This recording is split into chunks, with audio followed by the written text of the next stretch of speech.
რა ხდება აქ? გინახიათ? რამე გეცნობათ? აბა რა?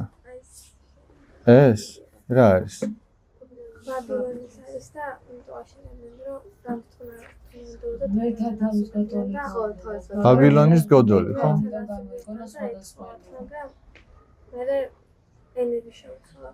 ენები შეურია. ესე იგი, აი თქვენი სკოლა არ იარსებებდა ეს რო არ ყოფილიყო. ბაბილონის გოდოლი რო არ ყოფილიყო. თქვენი სკოლა პოლიგლოტი არ იქნებოდა. საჭიროება არ იქნებოდა. თვითონ ბაბილონი ენების შერევას ნიშნავს.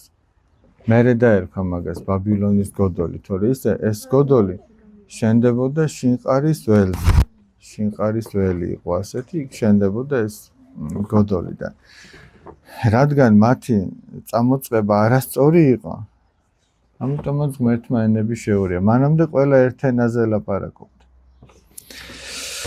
აქ არის ორი პატარა ამბავი. ეხა ეს ჩვენთან რამდენად ახლოს არის, მე ამის საჩვენებლად მინდა ორი პატარა ამბავი მოგიყვეთ.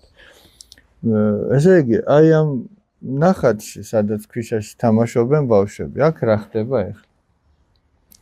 იყო ერთი პატარა სოფელი, სადაც ბავშვები ერთად თამაშობდნენ. ერთ ბურთით თამაშობდნენ. დაუშვათ იქ ვიღაც დაჭერობანას თამაშობდა, ვიღაც ქვიშაში სახლებს აგებდა, ხიდებს აკეთებდა. აი ამ სამმა ბავშვმაც დავითმა, გოგამ და ერეკლემ გადაწყვიტეს, რომ მოდი ქვიშაში ავაშენოთო, აი დავითმა თქვა, მოდი ისეთი დიდი კოშკი ავაშენოთო, რომ მეზობლებმა ყველამ თქვას, რომ ნახე რა მაგარი ბავშვები არიანო, ყველაზე დიდი კოშკი ამათ ააშენეს. დაიწყეს შენება. უკვე ნახევრამდე რომ მივიდნენ. ეხლა ეს ერეკლე ეკითხება, რომ მაგრამ როგორ გაიგებენო ჩვენი თანასოფლელები, რომ ჩვენ ავაშენეთ, აბა რა შეეტყობა ქვიშის კოშკი იქნება ეგეთი რამდენია. მოდიო მაშინ ფურცელზე დავაწეროთ სახელებიო, რომ ეს დავითმა მოგამ და ერეკლემ ააშენეს და გამოვაკრათ ესე მაღლა. დავითმა თქვა, კიო დავაწეროთ, კარგი აზრია, ოღონდ ჩემი სახელიო ყველაზე დიდად უნდა ეწეროს ჩვენ სამიდან. რატო ეკითხებიან? იმიტომ რომ ჩემი იდეა იყო, მე მოვიფიქრე. იო, მაგრამ შენ ჩვენს გარეშე ხო ვერ გააკეთებდიო, ყველასი თანაბრად უნდა იყოს. მაგრამ იჭუბეს იკამათეს, როგორც იქნა დაითანხმეს, რომ ყველასი თანაბრად იყოს. ოღონდ პირველი ჩემი დავწერო. მაინც პირველობა უნდა, ესე იგი და თან ახლა საქმე რაშია, რომ ვიღაცის რო პირველი უნდა დაწერო. აი შუაში კიდე არავისა, მაგრამ ბოლოში არავის არ უნდა. ამიტომ ვერ მორიგდნენ. ბოლოს დაანგრიეს ეს თავისი აშენებული კოშკი მიწამზე და ესე გაბრაზებულები, გაბროსხულები, გაბუტულები წავიდნენ სახლებში.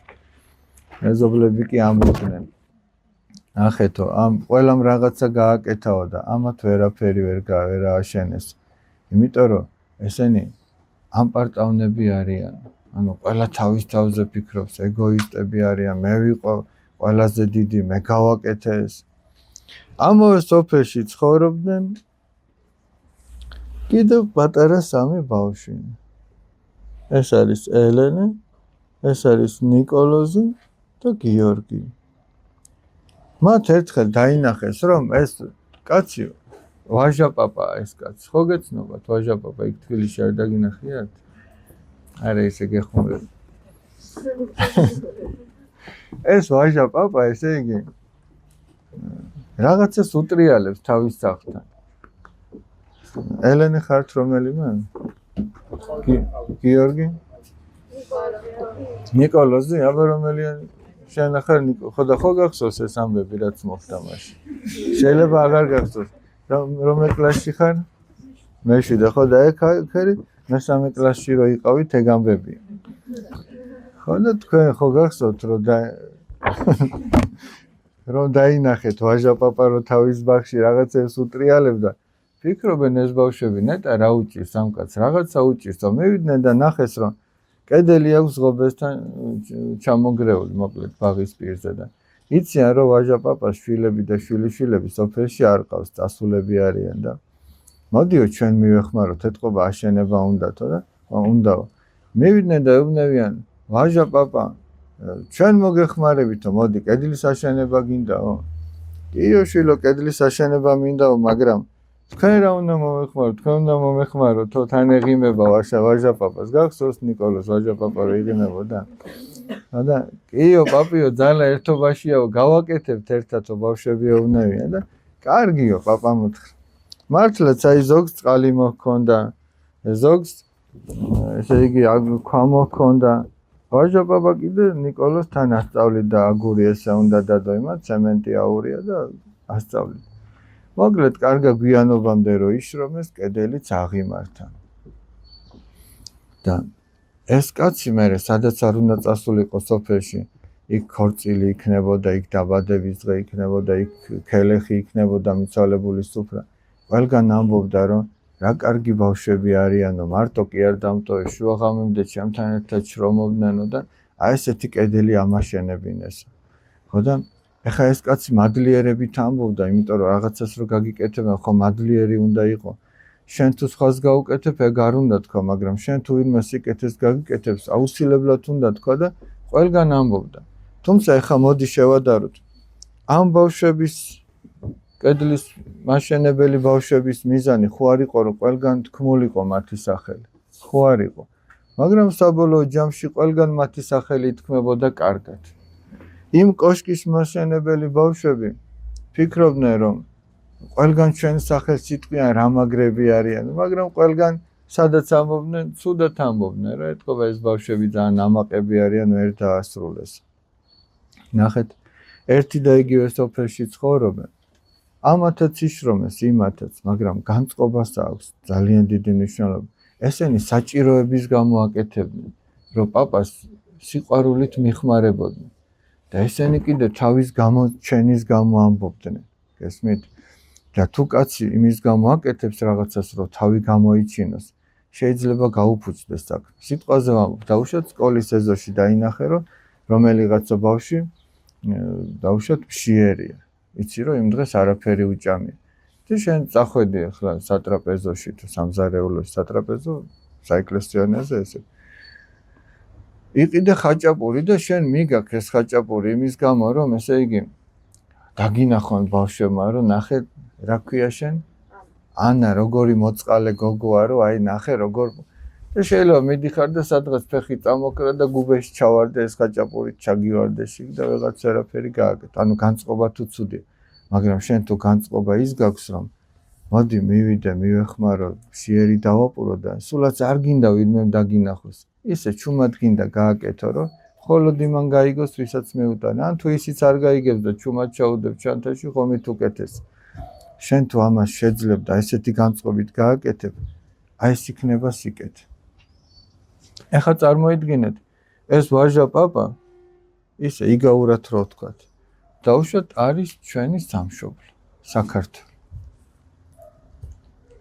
ჩვენ თუ გვინდა რომ ჩვენ სამშობლოს დავეხმაროთ, არა ამ ბავშვებმა ხო ისრომეს, გადადეს თავის სათამაშოები, განამათ რა თამაში არ უნდათ, გადადეს თავის სათამაშოები, მაგრამ დაეხმარნენ.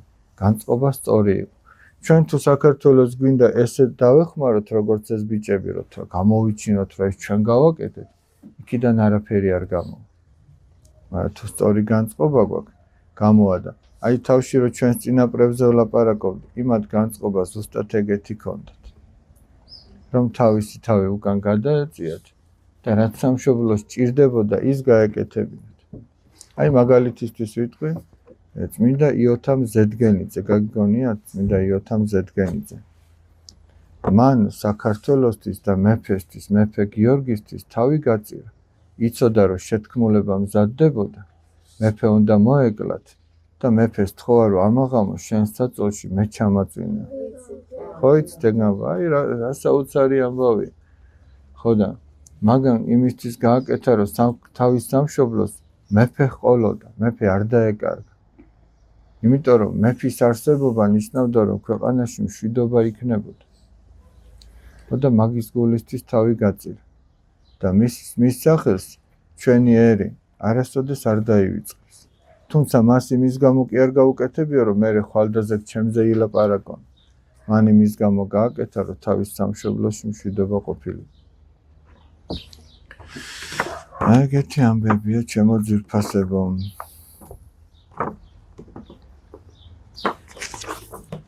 რა უნდოდა ახლა? რაზე გვაწვალებენ სხვადასხვა ენების სწავლით? არ დაეწყოთ ამ გოდოლის შენებლობა და ჩვენც გადარჩებოდით. ყველა ერთმანეთს გაუგებდით, ყველა ერთმანეთს მოვეფერებოდით, ოღონდ ყველას ერთი ენაც რო გქონოდა, თუ სიყვარულით არ დაველაპარაკებოდით. მაინც ვერ გაუგებით ერთმანეთს. ეს დავითი, ერეკლე და გოგა ხო ერთ ენაზე ლაპარაკობდნენ, მაგრამ ხო მაინც სხვადასხვა ენაზე ლაპარაკობდნენ. აი ეგ არის ზუსტად. სადაც სიყვარულია, სადაც სიმდაბლეა, იქ ყველაფერი კარგად არის. და ჩვენ ეკლესიური ცხოვრება გვეხმარება ზუსტად მაგაში, რომ ჩვენი თავიდან, ჩვენი გულიდან ნებები ამოიძირკოს, აი ეს ნებები, რამაც ამათ ჩხუბი მოახდენინა ერთმანეთში და დაინერგოს ის სათნოებები, რის გამოც ამათ ბაბას დახმარება აღმოუჩინეს.